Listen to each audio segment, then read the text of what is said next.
사무엘기하 13장.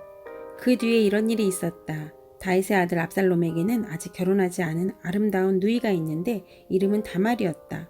그런데 다윗의 다른 아들 암논이 그를 사랑하였다.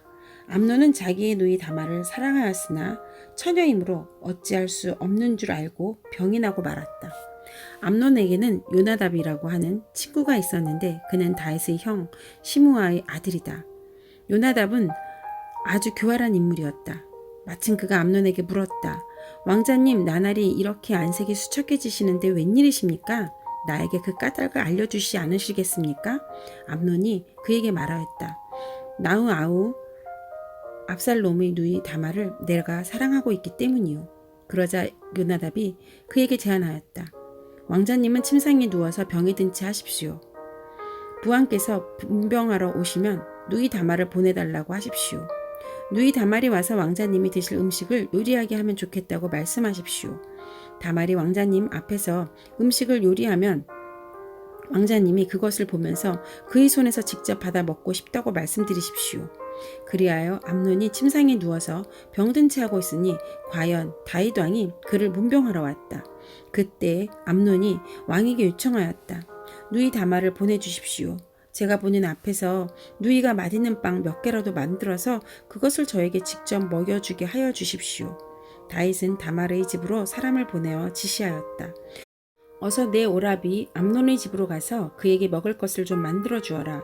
다말이 자기 오라버니 암논의 집으로 가서 보니 그가 침상에 누워 있었다.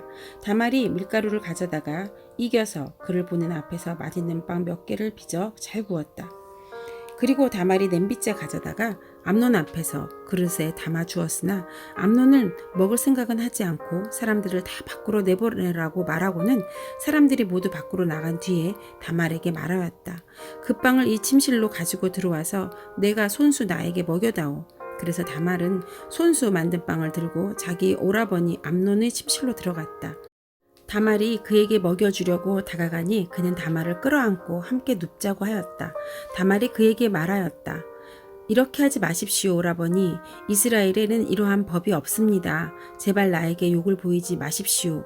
제발 이런 악한 일을 저지르지 말아 주십시오. 오라버니가 나에게 이렇게 하시면 내가 이런 수치를 당하고서 어디로 갈 수 있겠습니까? 오라버니도 또한 이스라엘에서 아주 정신 빠진 사람들 가운데 하나와 똑같이 되고 말 것입니다. 그러니 이제라도 제발 임금님께 말씀을 드려 보십시오. 나를 오라버니에게 주기를 거절하지 않으실 것입니다.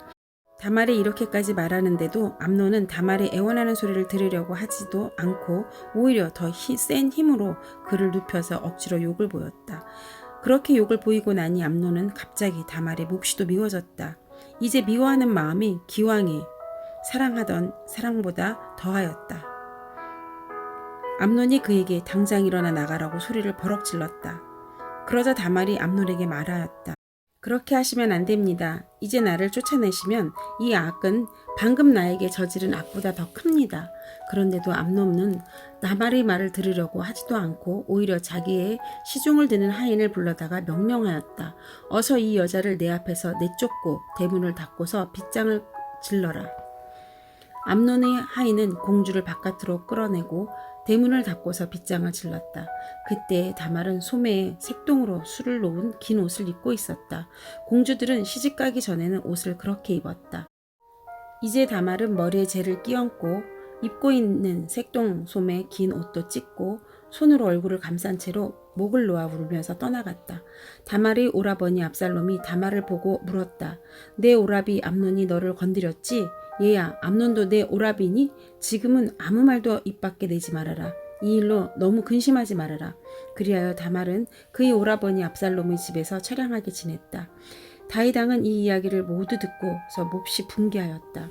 압살롬은 암논이 누이 다말에게 욕을 보인 일로 그가 미웠으므로 암논에게 옳다거나 그르다거나 말을 전혀 하지 않았다. 2해가 지난 어느 날 압살롬은 에브라임 근처의 바알 하솔에서 양털을 깎고 있었다. 이때에 압살롬이 왕자들을 모두 초대하였다. 압살롬은 다윗 왕에게도 찾아가서 말하였다. 임금님, 제가 이번에 양털을 깎게 되었으니 임금님도 신하들을 거느리고 이 아들과 함께 내려가셔서 잔치에 참석해 주시기를 바랍니다. 왕이 압살롬에게 말하였다. 아니다, 내 아들아. 우리가 모두 따라가면 너희에게 짐이 될 터이니 우리는 가지 않으마. 압살롬이 계속하여 간청을 하였지만 왕은 함께 가고 싶지 않아서 복을 빌어 주기만 하였다. 그러자 압살롬이 말하였다. 그러면 맏형 암논이라도 우리와 함께 가도록 허락하여 주시기 바랍니다. 왕이 그에게 물었다. 암논이 너와 함께 가야 할 이유가 무엇이냐? 그래도 압살롬이 계속하여 왕에게 간청하니 왕은 암논과 다른 왕자들이 모두 그와 함께 가도 좋다고 허락하였다. 압살롬은 이미 자기 부하들에게 명령을 내렸다. 암논이 술을 마시고 기분이 좋아질 때까지 잘 지켜보아라. 그러다가 내가 너희에게 암논을 쳐 죽이라고 하면 너희는 겁내지 말고 그를 죽여라. 내가 너희에게 직접 명령하는 것이니 책임은 내가 진다. 다만 너희는 용감하게 주저하지 말고 해치워라.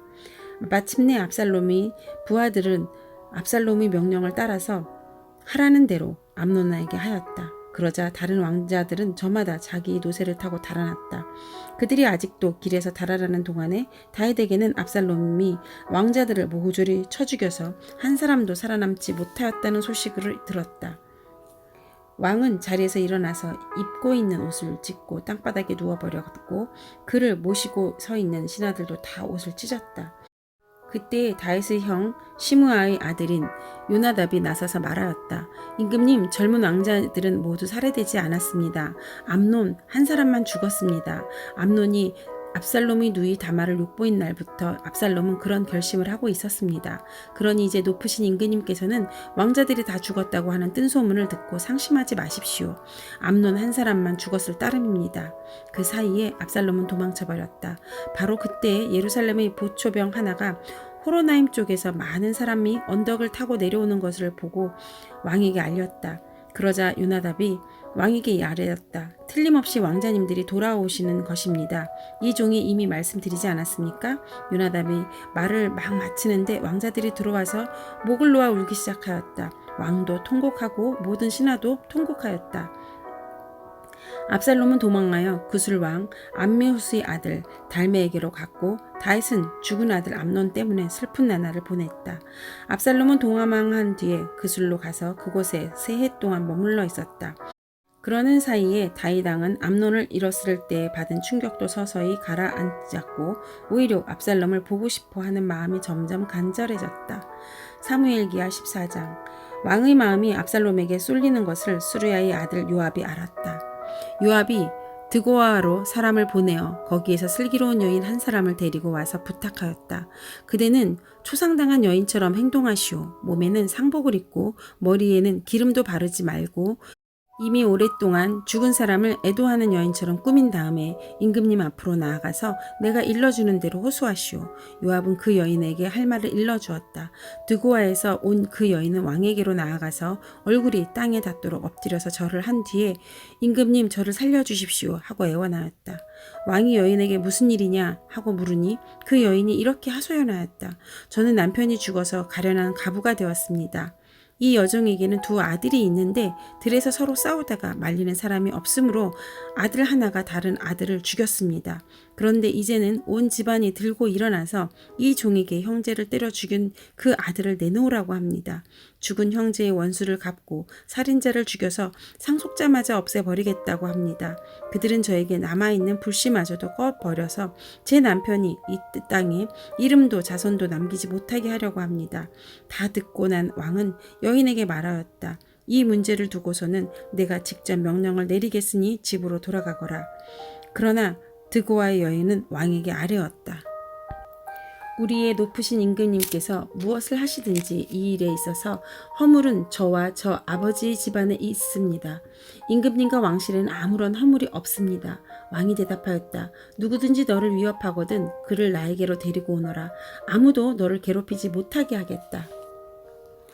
여인은 또 간청하였다. 그러면 임금님께서 섬기시는 주 하나님께 간구하셔서 저의 죽은 아들의 원수를 갚으려고 하는 집안 사람들이 살아있는 저희 아들까지 죽이는 크나큰 범죄를 저지르지 못하게 막아주시기 바랍니다.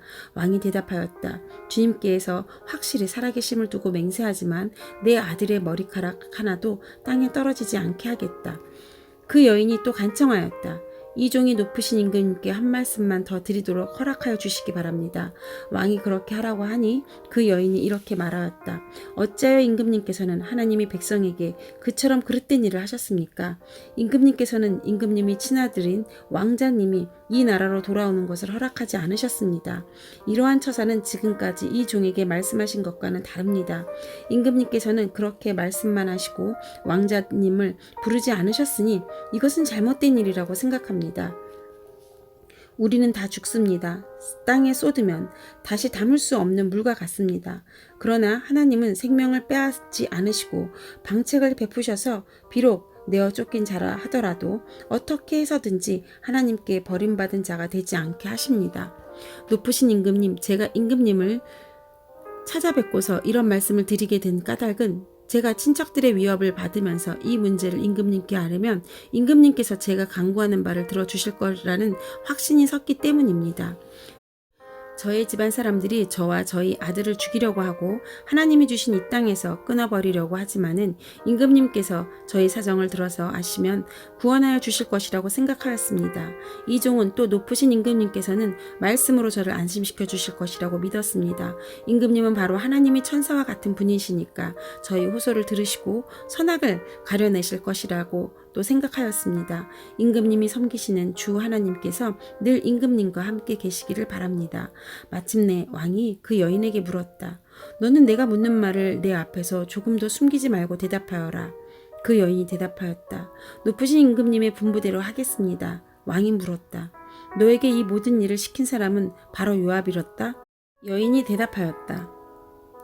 높으신 임금님, 임금님께서 확실히 살아계심을 두고 맹세하지만 높으신 임금님께서 무슨 말씀을 하시면 오른쪽으로든 왼쪽으로든 피할 길이 없습니다. 저에게 이런 일을 시킨 사람은 임금님이시나 요압입니다. 그가 이 모든 말을 이 종의 입에 담아주었습니다. 왕자님의 일을 잘 되게 하여 보려고 임금님이시나 요압이 이런 일을 꾸민 것은 사실입니다. 그러나 임금님께서는 하나님이 천사처럼 슬기로우심으로 일어난 모든 일을 다 아실 줄 압니다. 그러자 왕이 직접 요압에게 명령을 내렸다. 보시오, 내가 장군의 뜻대로 하기로 결심하였으니 가서 그 어린아이 압살롬을 데려오시오. 요압이 얼굴을 땅에 대고 절을 하면서 말하였다. 하나님께서 임금님께 복을 베푸시기를 빕니다. 높으신 임금님이 이 종의 간청을 이렇게 들어주시니 이 종이 임금님이 총애를 입은 줄을 오늘에야 알았습니다. 그리고는 요압이 일어나 그슬로 가서 압살롬을 데리고 예루살렘으로 왔다. 그러나 왕의 지시는 단호하였다. 그를 집으로 돌아가게 하여라. 그러나 내 얼굴을 볼 수는 없다. 그리하여 압살롬은 아버지에게 인사도 하지 못하고 자기 집으로 돌아갔다. 온 이스라엘에 압살롬처럼 머리끝에서 발끝까지 흠 잡을 데가 하나도 없는 미남은 없다고 칭찬이 자자하였다. 그는 머리숱이 많아 무거워지면 해마다 연말에 한 번씩 머리를 깎았는데 머리를 깎고 나서 그 머리카락을 달아보면 왕궁 저울로 200세겔이나 되었다. 압살롬에게는 아들 셋과 딸 하나가 있었다. 그 딸의 이름은 다말인데 생김새가 아주 예뻤다. 압살롬은 예루살렘으로 돌아와서 2해를 지났는데도 왕의 얼굴을 한 번도 뵙지 못하였다. 압살롬이 요압을 왕에게 보내려고 요압에게 사람을 보내었으나 요압은 압살롬을 방문하지 않았다. 2번째로 다시 사람을 보내었으나 그는 여전히 오지 않았다. 그러자 압살롬이 자기 종들을 불러다가 지시하였다. 내 밭 곁에 요압의 밭이 있다. 그가 거기에 보리 농사를 지어 놓았으니 너희는 가서 그 밭에다가 불을 질러라. 그래서 압살롬이 종들이 그 밭에 불을 질렀다. 그러자 요압이 압살롬이 집으로 찾아가서 따졌다. 어찌하여 종들을 시켜 나의 밭에다가 불을 질렀습니까? 압살롬이 요압에게 대답하였다. 이것 보시오. 나는 이미 장군에게 사람을 보내어서 좀 와달라고 부탁을 하였소. 장군을 임금님께 보내어서 나를 왜 그 수레에서 돌아오게 하였는지 여쭈어 보고 싶었소. 여기에서 이렇게 살 바에야 차라리 그곳에 그대로 있는 것이 더욱 좋을 뻔하였소. 이제 나는 임금님의 얼굴을 뵙고 싶소. 나에게 아직도 무슨 죄가 남아있으면 차라리 죽여달라고 하더라고 말씀을 드려주시오. 그래서 요압이 왕에게 나아가서 이 일을 상세히 아뢰니 왕이 압살롬을 불렀다. 압살롬이 왕에게 나아가서 왕 앞에서 얼굴이 땅에 닿도록 절을 하자 왕이 압살롬에게 입을 맞추었다. 사무엘기하 15장. 그 뒤에 압살롬은 자기가 탈 수레와 말 여러匹를 마련하고 호위병도 50명이나 거들였다. 그리고 압살롬은 아침마다 일찍 일어나서 성문으로 들어오는 길가에 서 있곤 하였다. 그러다가 소송할 일이 있어서 판결을 받으려고 왕을 찾아오는 사람이 있으면 압살롬은 그들을 불러서 어느 성읍에서 오셨느냐고 묻곤 하였다. 그 사람이 자기의 소속 지파를 밝히면 압살롬은 그에게 듣고 보니 다 옳고 정당한 말이지만 그 사정을 대신 말해줄 사람이 왕에게는 없소 하고 말하였다. 압살롬은 늘 이런 식으로 말하곤 하였다. 더욱이 압살롬은 이런 말도 하였다. 누가 나를 이 나라의 재판관으로 세워주기만 하면 누구든지 소송 문제가 있을 때에 나를 찾아와서 판결을 받을 수가 있을 것이고 나는 그에게 공정한 판결을 내려줄 것이요. 또 누가 가까이 와서 엎드려서 절을 하려고 하면 그는 손을 내밀어서 그를 일으켜 세우고 그의 뺨에 입을 맞추곤 하였다. 압살롬은 왕에게 판결을 받으려고 오는 모든 이스라엘 사람에게 이런 식으로 하였다. 압살롬은 이렇게 하여 이스라엘 사람의 마음을 사로잡았다. 이렇게 4해가 지났을 때에 압살롬이 왕에게 아뢰었다. 제가 주님께 서원한 것이 있으니 헤브론으로 내려가서 저의 서원을 이루게 하여 주십시오. 이 종이 시리아의 그술에 머물 때 주님께서 저를 다시 예루살렘으로 돌려보내주시기만 하시면 제가 헤브론으로 가서 주님께 예배를 드리겠다고 서원을 하였습니다. 왕이 그에게 평안히 다녀오라고 허락하니 압살롬은 곧바로 헤브론으로 내려갔다. 그러나 압살롬은 이스라엘의 모든 지파에서 첩자들을 보내서 나팔 소리가 나거든 압살롬이 헤브론에서 왕이 되었다 하고 외치라고 하였다. 그때 200명이 압살롬과 함께 예루살렘에서 헤브론으로 내려갔다. 그들은 손님으로 초청받은 것일 뿐이며 압살롬의 음모를 전혀 알지 못한 채로 그저 따라가기만 한 사람들이었다. 압살롬은 또 사람을 보내어서 다윗의 참모이던 길로 사람 아히도벨을 그의 성읍인 길로에서 올라오라고 초청하였다. 아히도벨은 길로에서 정규적인 제사를 일을 맡아보고 있었다. 이렇게 반란 세력이 점점 커지니 압살롬을 따르는 백성도 점점 더 많아졌다.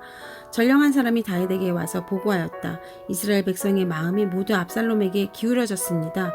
그러자 다윗은 예루살렘에 있는 모든 신하에게 말하였다. 서둘러서 모두 여기에서 도망가자. 머뭇거리다가는 아무도 압살롬의 손에서 살아남지 못할 것이다. 어서 이곳을 떠나가자. 그가 곧 와서 우리를 따라잡으면 우리에게도 재앙을 입히고 이 도성도 칼로 칠 것이다. 왕의 신하들이 왕에게 대답하였다. 모든 일을 임금님께서 결정하신 대로 하시기를 바랍니다. 이 종들은 그대로 따르겠습니다.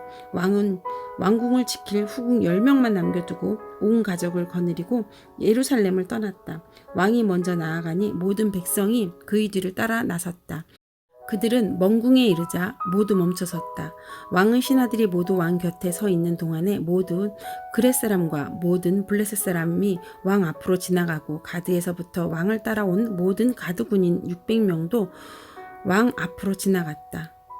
왕이 가드 사람 이때에게 말하였다. 어찌하여 장군은 우리와 함께 가려고 하오? 돌아가 있다가 새 왕을 모시고 지내도록 하시오. 장군은 외국인이기도 하고 장군의 본 고장을 두고 보더라도 쫓겨난 사람이니 그렇게 하시오. 장군이 온 것이 바로 엊그제와 같은데 오늘 내가 그대를 우리와 함께 떠나게 하셔야 되겠소? 더구나 나는 지금 정처 없이 떠나는 사람이 아니오. 어서 장군인 동족을 데리고 돌아가시오. 주님께서 은혜와 진실하심으로 장군과 함께 계셔 주시기를 바라오. 그러나 이때는 왕에게 대답하였다. 주님께서 확실히 살아계시고 임금님께서도 확실히 살아계심을 두고 맹세합니다만 그럴 수는 없습니다. 임금님께서 가시는 곳이면 살든지 죽든지 이 정도 따라가겠습니다. 그러자 다윗이 이때에게 말하였다. 그러면 먼저 건너가시오. 그리하여 가드 사람 이때도 자기의 부하들과 자기에게 딸린 아이들을 모두 거느리고 건너갔다. 이렇게 해서 다윗의 부하들이 모두 그의 앞을 지날 때에 온 땅이 울음바다가 되었다. 왕이 기드론 시내를 건너가니 그의 부하도 모두 그의 앞을 지나서 광야 쪽으로 행군하였다. 그런데 그곳에는 하나님의 언약궤를 메고 온 모든 레위 사람과 함께 사독도 와 있었다. 그들은 거기에다가 하나님의 궤를 내려놓았다. 아비아달도 따라 올라가서 다윗의 부하가 도성에서 나아가 와서 왕의 앞을 모두 지나갈 때까지 거기에 있었다. 그런 뒤에 왕이 사독에게 말하였다. 하나님의 궤를 다시 도성 안으로 옮기시오. 내가 주님께 은혜를 입으면 주님께서 나를 다시 돌려보내 주셔서 이 궤와 이 궤가 있는 곳을 다시 보게 하실 것이오. 그러나 주님께서 나를 싫다고 하시면 오직 주님께서 바라시는 대로 나에게서 이루어지시기를 빌 수밖에 없소. 왕이 또 제사장 사독에게 말하였다. 사독 제사장님께서 선견자가 아니십니까? 성 안으로 평안히 돌아가시기 바랍니다. 제사장께서는 아비아달 제사장과 함께 두 분의 아들 곧 제사장님의 아들 아하마아스와 아비아달 제사장의 아들 요나단을 데리고 가십시오. 두 분께서 나에게 소식을 보내올 때까지는 내가 광야의 나루터에서 머무고 있을 터이니 이 점을 명심하십시오. 그리하여 사독은 아비아달과 함께 하나님의 궤를 다시 예루살렘으로 옮겨다 놓고서 그곳에 머물러 있었다. 다윗은 올리브산 언덕으로 올라갔다. 그는 올라가면서 계속하여 울고 머리를 가리고 슬퍼하면서 맨발로 걸어서 갔다. 다윗과 함께 있는 백성들도 모두 머리를 가리고 울면서 언덕으로 올라갔다. 그때 누가 다윗에게 압살롬과 함께 반역한 사람들 가운데는 아이도벨도 끼어 있다는 말을 전하자 다윗이 기도하였다. 주님, 부디 아이도벨의 계획이 어리석은 것이 되게 하여 주십시오. 다윗이 사람들이 하나님을 경배하는 산꼭대기에 다다르니 아렉 사람 후세가 슬픔을 못 이겨서 겉옷을 찢고 머리에 흙을 뒤집어 쓴 채로 나아오면서 다윗을 맞았다. 다윗이 그에게 말하였다. 그대가 나와 함께 떠나면 그대는 나에게 짐만 될 것이오. 그러니 그대는 이제 성으로 돌아가서 압살롬을 만나거든 그를 임금으로 받들고 이제부터는 새 임금의 종이 되겠다고 말하시오. 이제까지는 임금의 아버지를 섬기는 종이었으나 이제부터는 그의 아들 새 임금의 종이 되겠다고 말하시오. 그것이 나를 돕는 길이고 아이도벨의 계획을 실패로 돌아가게 하는 길이오. 그곳에 가면 두 제사장 사독과 아비아달이 그대와 함께할 것이오. 그러므로 그대가 왕궁에서 듣는 말은 무엇이든지 두 제사장 사독과 아비아달에게 전하시오. 그들은 지금 자기들의 아들들을 그곳에 데리고 있어. 사독에게는 아히마아스가 있고 아비아달에게는 요나단이 있으니 그대들이 듣는 말은 무엇이든지 그들을 시켜서 나에게 전하여 주시오. 그리하여 다윗의 친구인 후세는 성으로 들어갔다. 같은 시간에 압살롬도 예루살렘에 도착하였다.